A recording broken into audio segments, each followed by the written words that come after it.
Habíamos dicho que en la clase anterior el volumen corpuscular menos de 80 me hablaba de una anemia hiperpénica, pero también tenemos el otro extremo, ¿no?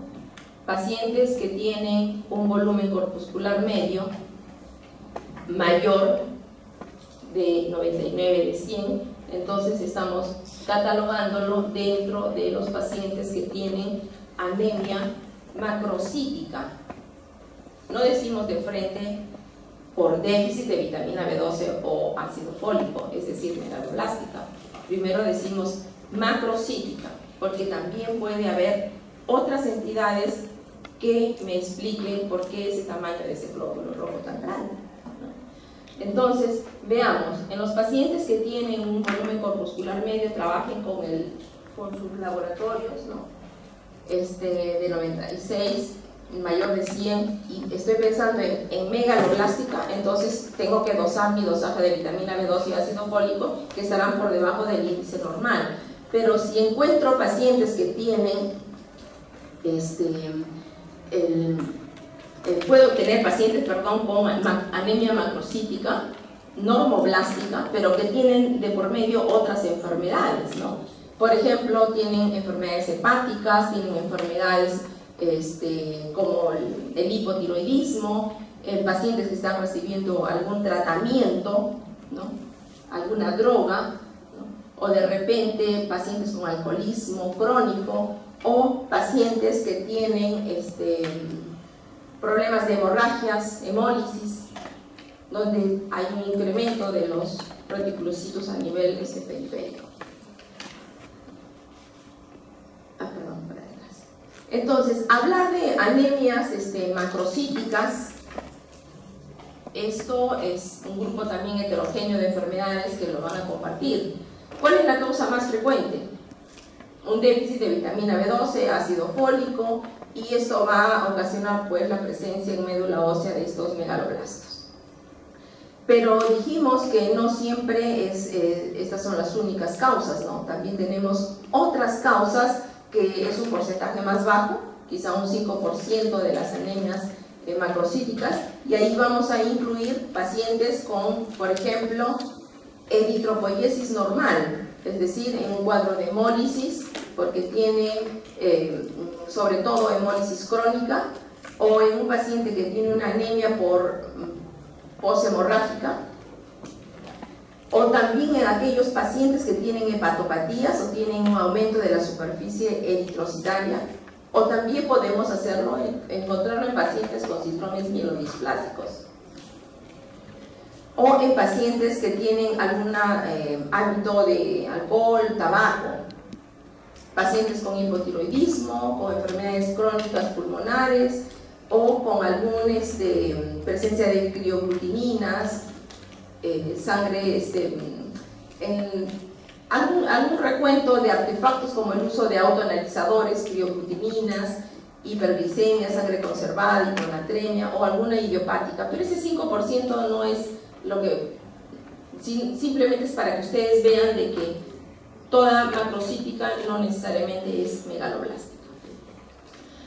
Cuando hablamos entonces ahora de las causas de anemia macrocítica, tenemos que ver, nosotros necesitamos un buen aporte de vitamina B12, un buen aporte de ácido fólico, porque van a intervenir pues, en una serie de funciones, ¿no?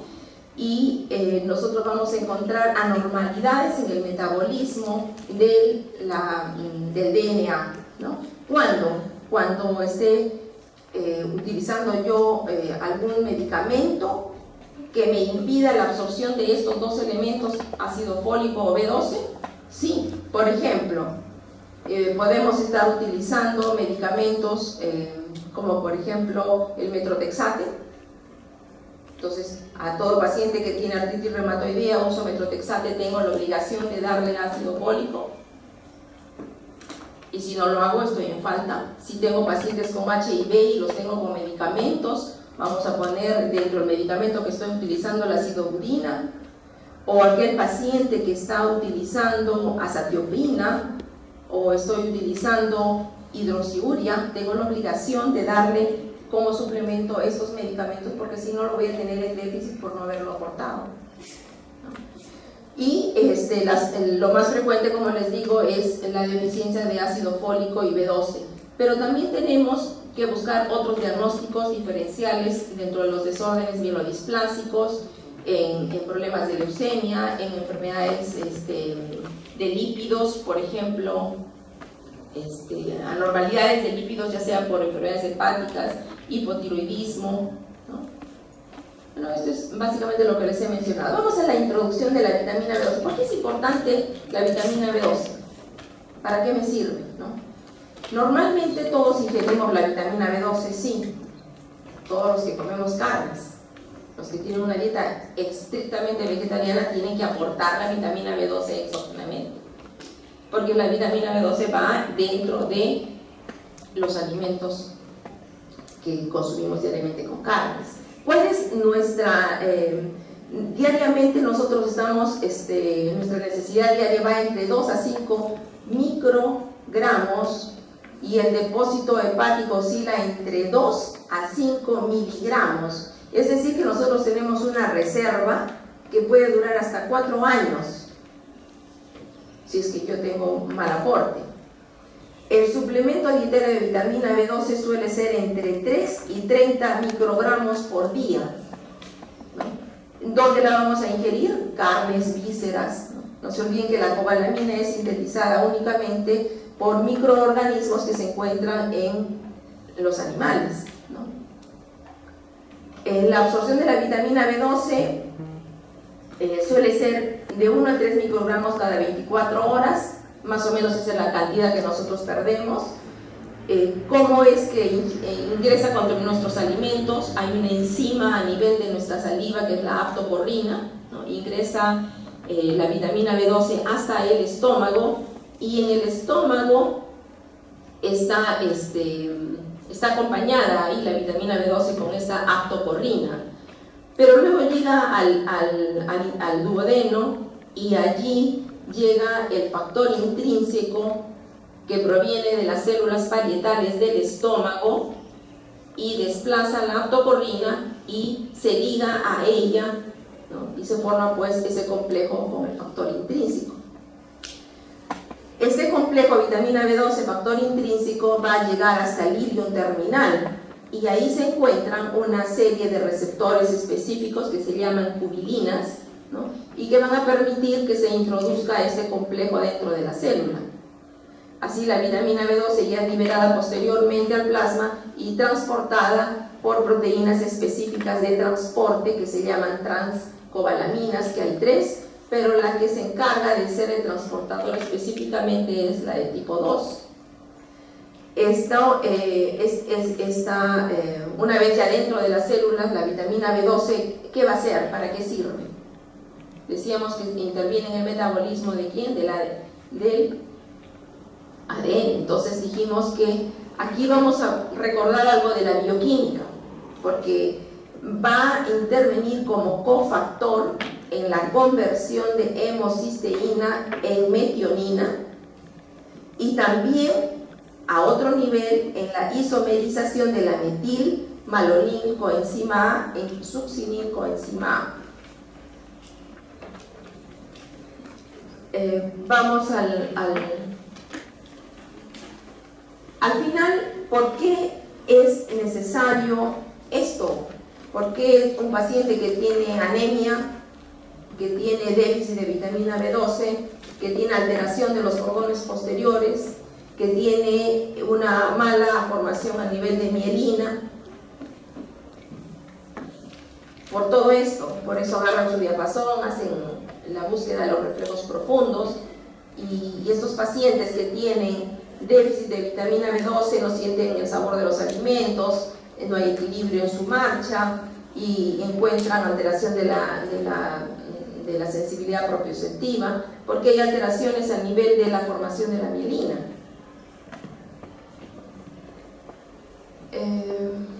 Vamos acá. Aquí está lo que acabo de explicarles. De repente con una gráfica uno lo recuerda mejor, ¿no? El rol de la vitamina B12 es muy importante. ¿Por qué? Porque si yo no tengo metilcobalamina, no voy a permitir que haya una buena conversión de homocisteína en metionina, no va a haber una buena síntesis. Además de ello, actúa aquí la vitamina B12 como cofactor. También se necesita que actúe como cofactor en la transformación de la metilmalonilcoenzima A en succinilcoenzima A. Pero además de ello, también hay que recordar que para que haya la transformación, se necesita metilcobalamina A, también metilcobalamina, para la conversión de fosfato trifosfato en tetrahidrofolato. Entonces tengo que analizar que si yo tengo un paciente, por ejemplo, que tengo con déficit de vitamina B12, no voy a tener metilcobalamina y tampoco voy a tener adenosíncobalamina K. Por lo tanto, va a haber incremento en el primer caso de homocisteína y en este segundo caso de metilmalonilcoenzima A. Pero si estoy viendo que solamente hay incremento de homocisteína, más no en lo otro, entonces mi déficit es por déficit de folato. Volvemos aquí. Es importante la presencia de estos cofactores, porque sin ello no vamos a tener una formación adecuada de mielina, porque habrá una imposibilidad de conversión del metil tetrahidrofolato en tetrahidrofolato como consecuencia o como efecto secundario del descenso de ¿qué? De esta sustancia adenosilmetionina, que es una sustancia que la necesitamos para la formación de la mielina.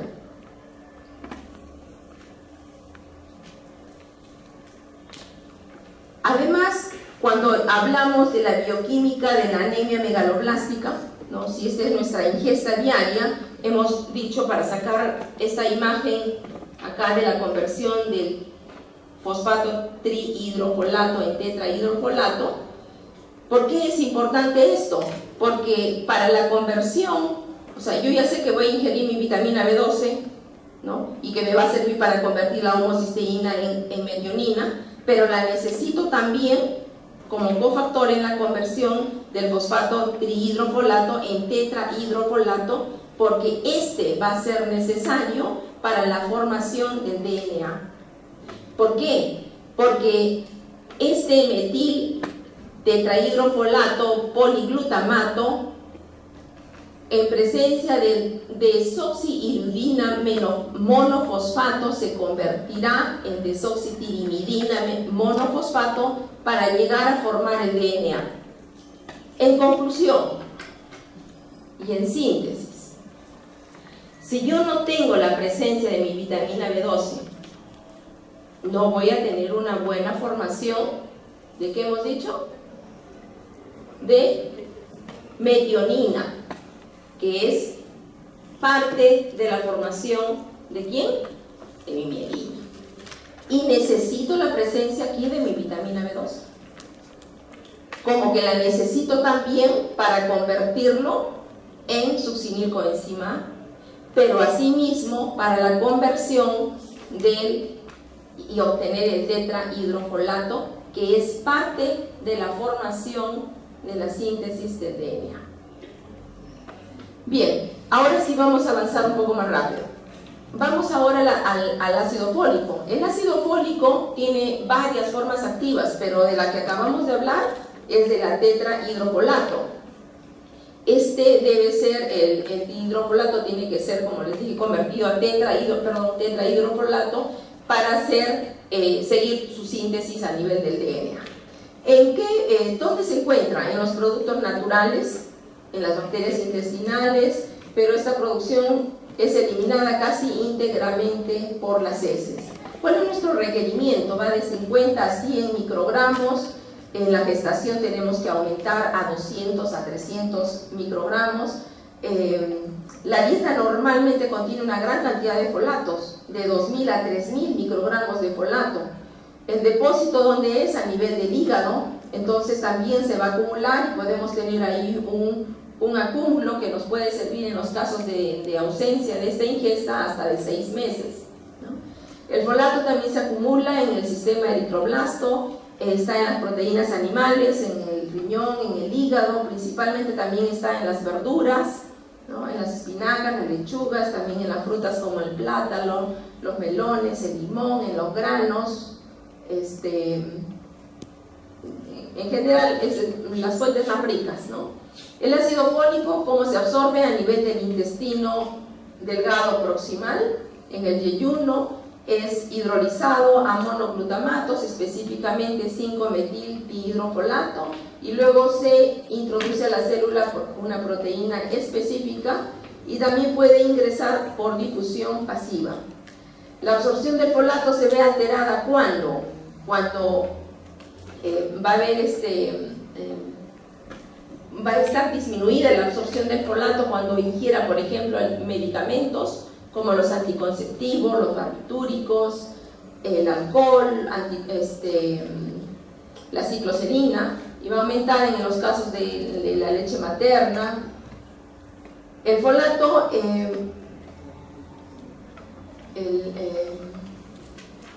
¿cómo es transportado? Fundamentalmente es transportado por la albúmina. El ingresa como metiltetrahidrofolato, se hace, es captado a nivel de un receptor y luego es convertido, como ustedes han visto en la diapositiva, en poliglutamato, y esto es para evitar que se salga, ¿no?, de la célula.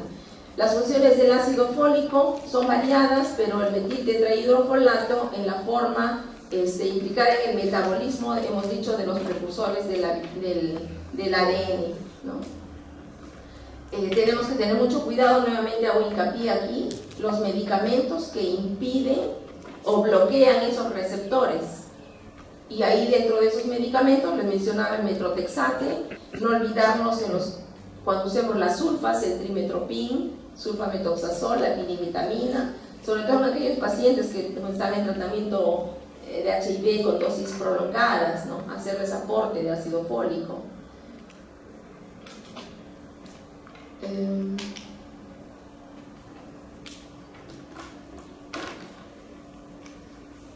Cuando encontramos este trastorno, o sea, cuando hay un déficit de ácido fólico, ¿qué va a suceder? Hay un trastorno en la síntesis del ADN, y entonces, ¿qué va a ocasionar? Va a haber una maduración no normal de nuestros glóbulos rojos, y por eso la famosa eritropoiesis inefectiva, alteraciones en el tamaño del eritroblasto, las formas adicionales que vamos a ir encontrando en los núcleos, estos elementos macrocíticos con las características de hematopoiesis ineficaz. Va a haber, ¿por qué? Por el trastorno madurativo incompleto, y que tiene la obligación de hacerse el diagnóstico diferencial con los síndromes mielodisplásicos, ¿no? En la anemia megaloblástica de etiología de déficit de ácido fólico, la vamos a encontrar en la mujer gestante, en los pacientes con fármacos, en los cuadros de mala absorción, en procesos inflamatorios crónicos, alcoholismo. Buscar todas las etiologías probables de déficit de vitamina B12, ¿no? No solamente puede ser el paciente tiene una gastritis atrófica, no hay células parietales que produzcan factor intrínseco, no es la única causa, puede haber gastrectomías parciales, totales, puede haber cuadros de mala absorción, cuadros de alza ciega, cuadro de parasitosis, procesos inflamatorios. La vitamina B12 se absorbe a nivel de ilion distal, problemas de inflamatorios crónicos, desde enfermedades inflamatorias, el Crohn, la tuberculosis, problemas neoplásicos, linfomas, búsquedas también, como les decía al inicio, el paciente ingiere carnes o no. Puede haber desde niños también madres que no tuvieron un aporte adecuado de vitamina B12, ¿no? Buscar todas las causas posibles. Podemos encontrar causas combinadas de déficit de vitamina B12 y de ácido fólico, enfermedades celíacas, enfermedad de Crohn. Ver las causas gástricas que les he mencionado, otras más, evaluar si hay uso de inhibidores de bomba de protones, causas entéricas adicionales a las mencionadas, evaluar si no hay enfermedades por gluten, enfermedades por HIV, radioterapias. Dentro de las nutricionales, esto ya les he mencionado, mala absorción, medicamentos también, drogas, en etapas donde se requiere más, aumentar el requerimiento en la gestación, en la lactancia, en cuadros de pacientes que dializan, ¿no? En diálisis de pacientes con enfermedades renales crónicas. Causas de deficiencia de vitamina B12, acá está más ordenado simplemente, ¿no?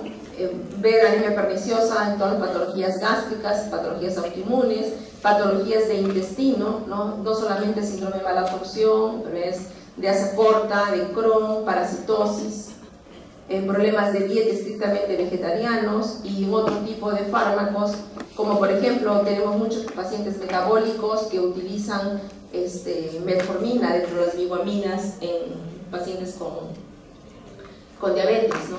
A darle su aporte de ácido fólico a estos pacientes. Dentro de la fisiopatología, igual, eso es un trastorno madurativo de la hematopoiesis secundario al déficit de la vitamina, ¿no? Entonces vamos a observar nosotros en la médula ósea pues las células no solamente macrocíticas, megaloblásticas, sino con asincronía en el tamaño del núcleo, con el citoplasma y presencia de sustancias ortocromáticas. Evaluar el volumen corpuscular medio, que va a estar alto, mayor de 100, evaluar el tamaño, la macrocitosis, evaluar la presencia de los cuerpos de Howell, Holly, que son restos nucleares, evaluar si hay hematíes nucleados, polisegmentación, hipersegmentación nuclear. Vamos a ver imágenes acá. Acá tiene, por ejemplo, pacientes con macrocitosis, miren una lámina normal. Acá tienen una polisegmentación de neutrófilos. Acá normoblastos. Acá tienen las células de las sustancias de los cuerpos de Holly, Howell-Holly, como les decía, que son restos nucleares basófilos de los eritrocitos. También realizar otras pruebas bioquímicas, cómo está el aumento constatar el aumento de la deshidrogenasa láctica, de la bilirrubina indirecta, disminución, van a constatar niveles de ácido fólico, de vitamina B12, evaluación de las constantes. Estos pacientes tienen síntomas importantes como cuáles, hemos hablado en todo momento del sistema nervioso. Entonces, ir a buscar a estos pacientes vienen por alteraciones de fuerza motriz, alteraciones en la sensibilidad, en el equilibrio, hay problemas de neuropatía periférica, hay pacientes que tienen desmielinización de cordones posteriores, pueden también tener anteriores, astenia, problemas tróficos de keilitis, keilosis, glositis, no reconocen adecuadamente ni el sabor de los alimentos, puede haber trastornos hemorrágicos por trombocitopenia coexistente, sí, también por enfermedades autoinmunes también. Determinar la naturaleza de la anemia, ¿no? Hacer todas las pruebas que les acabo de mencionar, determinar dónde está el déficit, si es uno o los dos, y hacer todas las pruebas. Si estoy pensando en patologías específicas de tubo digestivo gástrico, no se olviden hacer endoscopía, biopsias, buscar el Helicobacter pylori, buscar en los síndromes de mala absorción el famoso test de Schilling, ¿no? Ya no se usa mucho, pero nos ayuda a hacer hacíamos todas estas pruebas desde cómo ingresa la vitamina hasta el momento de la excreción y ver en los determinados lugares dónde está la falla, ¿no? El problema es porque el paciente puede tener varias alternativas, ¿no? Una gastrectomía por una anemia o una anemia perniciosa, o tener una enfermedad celíaca, o tener enfermedad por sobrecrecimiento bacteriano, o una enfermedad por resección ileal, o tener insuficiencia pancreática, ¿no? Entonces uno va a encontrar en todos ellos que hay déficit de vitamina B12. Entonces uno va viendo cuál de todas estas es la causante de esta deficiencia. ¿Qué otras pruebas yo puedo hacer? Los estudios radiológicos, el tubo digestivo, las endoscopías, ¿no? Evaluar si hay gastritis crónica trófica, enfermedad celíaca, hacer siempre todo el protocolo, ¿no? Si hay enfermedades parasitarias, el estudio de heces, ver la lámina. ¿Y cómo fue el tratamiento? El tratamiento es la reposición de lo que está faltando, la vitamina B12 o el ácido fólico. ¿Cómo lo administramos? Lo administramos en forma de hidroxicobalamina o cobalamina, la presentación de 1000 miligramos de hidroxicobalamina, y la forma de administración es intramuscular o endovenoso. Si lo vamos a usar intramuscular, es una por día, diario, por 7 días, la primera semana, y luego se va administrando una vez por semana, por 4 semanas, y luego una vez por mes. ¿Por cuánto tiempo? Todo depende de cuál es la etiología, ¿no? Hay pacientes que lo requieren de por vida, entonces cada 3 meses tendrán que hacer el soporte de vitamina B12, por supuesto haciendo sus dosajes respectivos, ¿no? Porque si yo tenía un paciente con síndrome de mala absorción y corregí el problema, no quiere decir que de por vida le voy a seguir administrando la vitamina B12. Hay que ver cuál fue la etiología y eso me va a permitir hasta cuándo voy a seguir dando, ¿no? Los 3 objetivos de la reposición de la vitamina B12, el ácido fólico, va a ser que reducir o prevenir lo que va a venir de trastornos neurológicos y además repletar los depósitos de folato y de vitamina B12. Entonces administramos los medicamentos que les he mencionado, no olvidarse cuando estén utilizando medicamentos que bloquean los receptores de ácido fólico, hacerle el aporte de ácido fólico diario, no olvidarse las cosas básicas, por lo menos metrotexate, pacientes con metformina, sulfas, los fármacos que estábamos mencionando. Estos pacientes también requieren hemoterapia. Estos pacientes, si están descompensados hemodinámicamente, al igual que lo dijimos en los pacientes con anemia ferropénica, no tengo alternativa, tiene que ser operado, tiene que haber una solución, entonces voy a hacer uso de hemoterapia en esos casos. Cuidado con las complicaciones del déficit de vitamina B12, ¿no? Porque los déficits neurológicos son tan importantes que vamos a estar pensando que hay un déficit motor por problemas neurológicos de otra índole, y el problema es la falta de aporte de vitamina B12. Complicaciones de ácido fólico desde el crecimiento, desde la etapa gestacional, porque sobre todo las alteraciones que vamos a observar son del tubo neural. Más vale entonces prevenir, evaluar adecuadamente a los niños, a la gestante, al paciente que dializa, dijimos, con insuficiencia renal crónica, debe utilizar sus aportes no solamente de hierro, de B12, de ácido fólico. Las dosis que se administran de 0,2 a 0,5 miligramos cada 24 horas en vía oral, y en la mujer gestante va a 5 miligramos por día durante esa época, ¿no? Entonces es muy importante hacer el tratamiento de estos casos. ¿Por qué? Porque les he dicho que el diagnóstico no solamente hay que esperar que haya el déficit para hacer la reposición y el tratamiento, hay que prevenir. Y esto es lo mismo, pero les dejé también las diapositivas en inglés, ¿no? Lo más importante en los dos casos es hacer nuestra historia lo más precozmente para poder evitar las complicaciones, y más aún en un país donde tenemos todo tipo de población, ¿no? Desde la económicamente estable como la que ni siquiera tiene acceso a llegar a un centro de salud.